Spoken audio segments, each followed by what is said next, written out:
Hey, let me show you all touch sensor controls of the Samsung Galaxy Buds 3. And we have to actually go into the earbud controls. And first we've got the media controls. And what we got?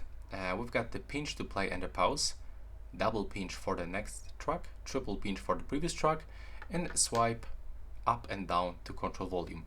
Right here you can actually find preview, how it looks and what you have to actually press and which place to actually make these gestures.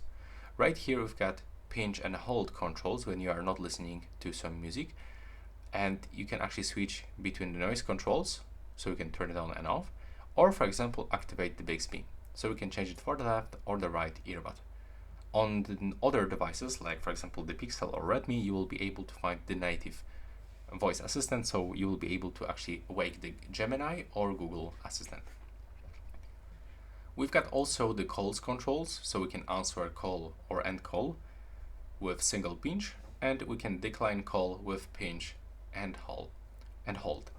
And this is it for this video, the quick information for you. Right now, please subscribe.